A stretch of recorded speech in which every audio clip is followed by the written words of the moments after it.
Hi, I'm Steve, you. Welcome to Digivice. Today we're talking about how you can craft a content strategy based on data that already exists in one of your digital assets, as well as other areas that you can look to find search terms that people are more than likely looking for. So let's get into it. In a previous video, I went over how you can export some of your keywords from Google Search Console.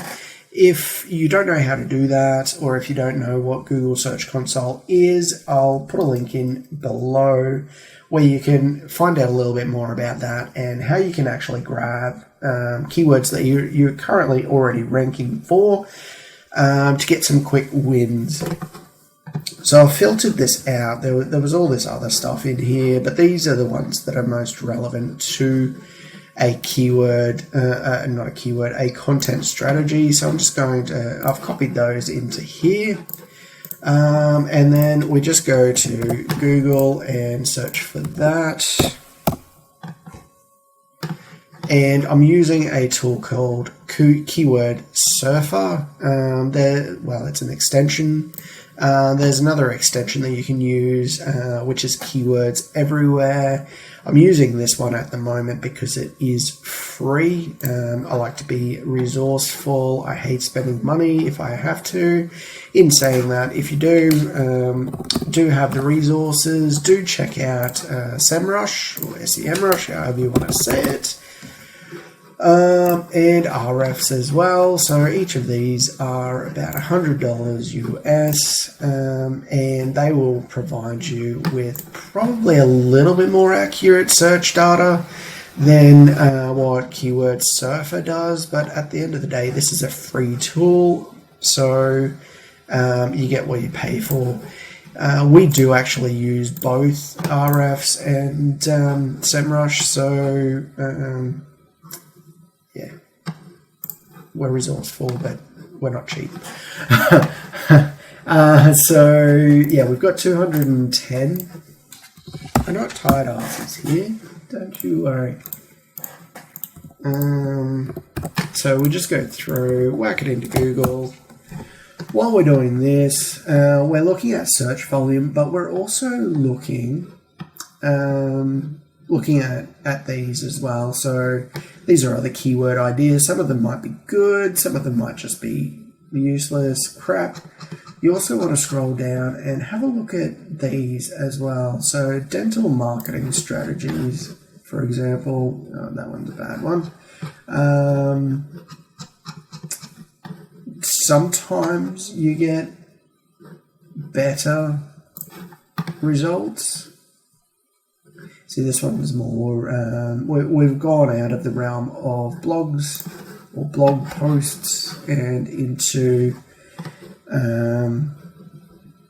more landing page. How to attract, that might be a good one. 0. Alright, so yeah, it looks like this one's the optimal one. So we've got 210, and then we'll just do one more. So we've got SEO for accountants. 20. So no one is searching for SEO for accountants, but we do have another keyword idea here, keywords for accountants. So it might be worthwhile creating a topic around that as well, and you would make note of that. So we could just grab that one as well. So copy. We want to paste the value only, and we've got 50 there. So what this is doing here as well, so this is the expected traffic. So on the clicks to the first position in Google, so this one here, for example, is generally about 30%. So 30% of all clicks goes to the first one here. So we're multiplying 30% by this here to get an estimated expected traffic. So we're looking at 63 extra visits. That might be good for you. You might be going, all right, well, I'm going to put in a lot of effort to get 63 visits. It's not worth my time. Whereas some of these other ones might be a little bit better. Let's just have a look at this one.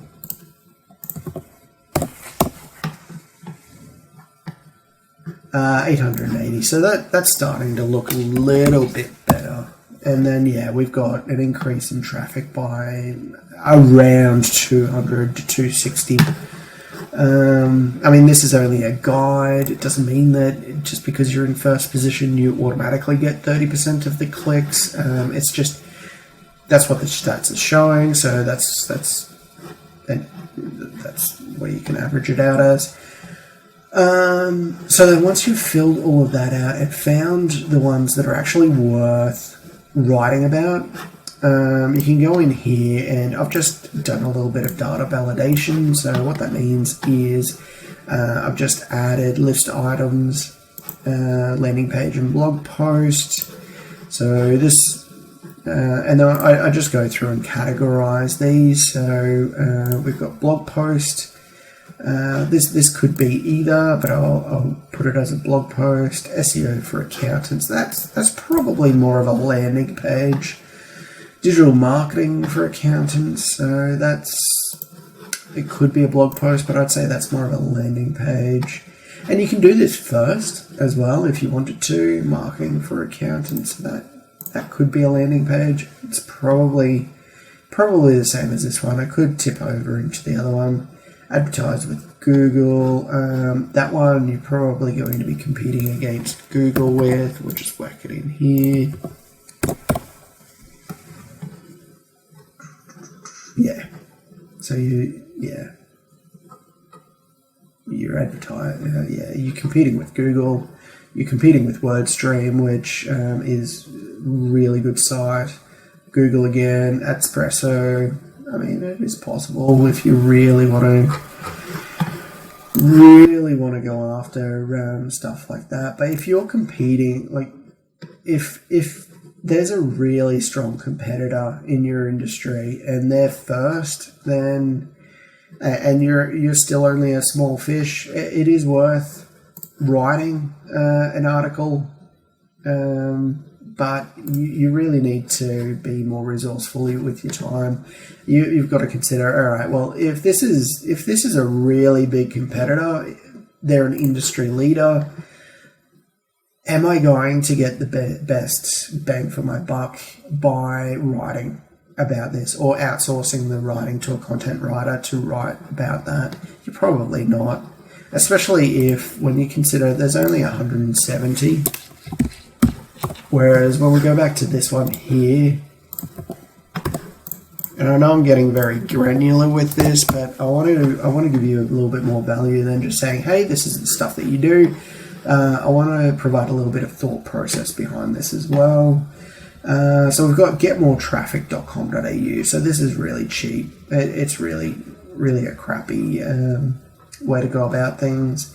They're getting a whole heap of traffic, estimated traffic anyway, just because they've got get more traffic in their URL. That's the only value that they're really providing, and they own that entire thing. So that would be a really good thing to write about. So get more traffic might be a good one. How's the traffic? That's great, actually. So this goes into search intent as well. So the search intent behind get more traffic is you're probably looking at getting more website traffic. Probably. It's highly likely that wording together is you're looking to get more people onto your website. House the traffic, on the other hand, has a lot more search volume, so you can automatically go, hey, this is great. We can get, 30% of 4,400. Perfect. But then when you think of the search intent, they're after house the traffic, as in on the road, like car traffic. Not traffic for websites, but traffic as in real traffic. Are they going to get delayed in their journey? So that's search intent, that's search volume, that's expected traffic. We've got blog posts and that sort of thing. So now we can start getting into pillar and cluster content. So we'll just cover this quickly because I don't want this to be too long either. And then I'll quickly get into how you can get keywords that you're not currently ranking for as well for blog posts. So we've got pillar content, which if we look at this model, I think I've clicked on it a couple of times briefly, but we've got a central topic, which is your pillar, and then you've got supporting evidence. So we could have, say, SEO as a pillar content, just because it's easier for me to think about on the fly. Or if you're an accountant, let's do accounting. So tax is a pillar content subject, and then you can have tax minimization, personal deductions, business tax. You could even have BAS in there. BAS is possibly a different type of pillar content. But again, pillar content can relate to other pillar content as well. It's about forming, say, all of these little links around your website so that it just nicely fits into a bigger, more connected web. So your website becomes a web of pages that all relate to each other, and they're all passing credibility and trust to each other. And this of course is HubSpot's idea. Ryan Stewart's also had a lot to do with this as well. But yeah, this is the way that you should be creating content, because it allows for internal linking as well, which is an entirely different topic, which we'll be covering in a later video. So we're looking at the pillar for this, could be marketing, and the cluster could be website traffic. So just because the keyword is get more traffic doesn't mean that the topic needs to be. So we can have a cluster of maybe how to get more website traffic, for example. That can be the cluster. And then we would then go and look at that, see what that's doing.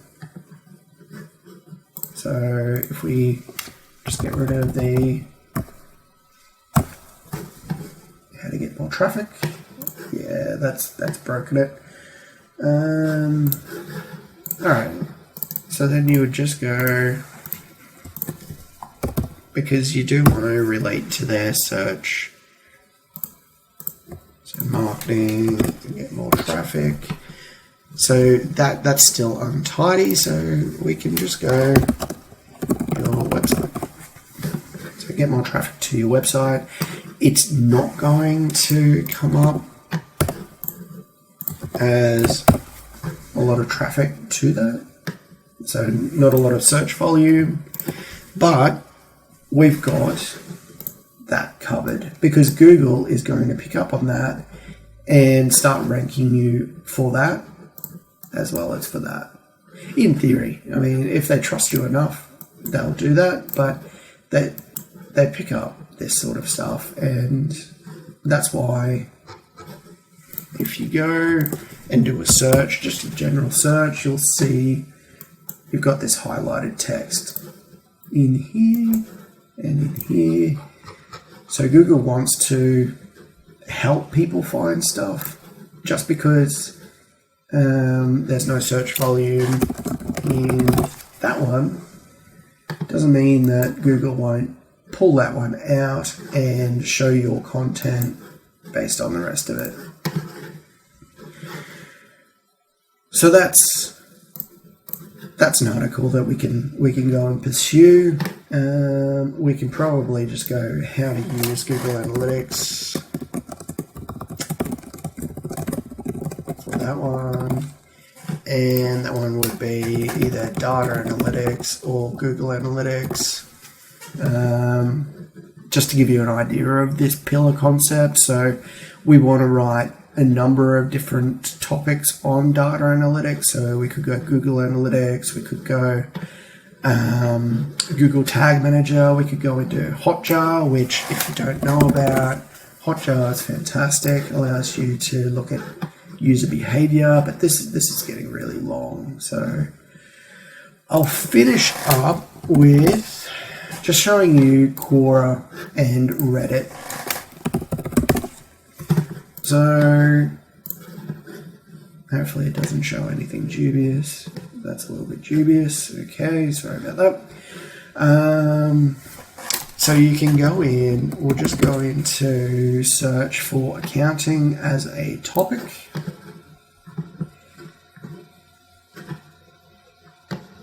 And some of this won't be relevant to Australia, but you can sometimes get good ones. So what is the best accounting software for small business? That there, if you're an accountant, that is something that you can write about. That one's not really relevant. What do you think of it? Yeah, that's not relevant. This is something that you would utilize if you were marketing for accountants, like I do. So paste the value. Actually, no, I didn't read that properly. So yeah, that one might be half worth. No, that is marketing. That is marketing. But it's just a matter of going through. How can we recommend small business accounting software? So that one's more tailored toward accountants. And yeah, you just go through. Some of this is repeated. Standard coding. That might be a little bit too complex.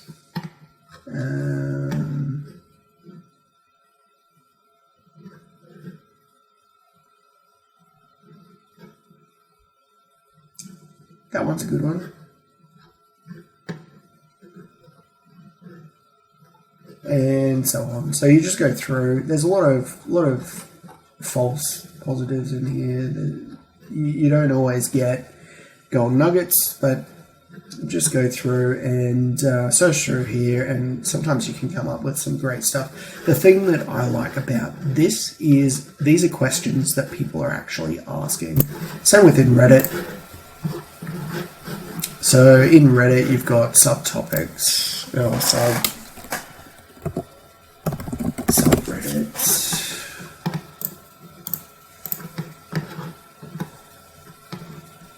And it's just a matter of finding the right thread. Yeah, so this is most probably more related to accountants.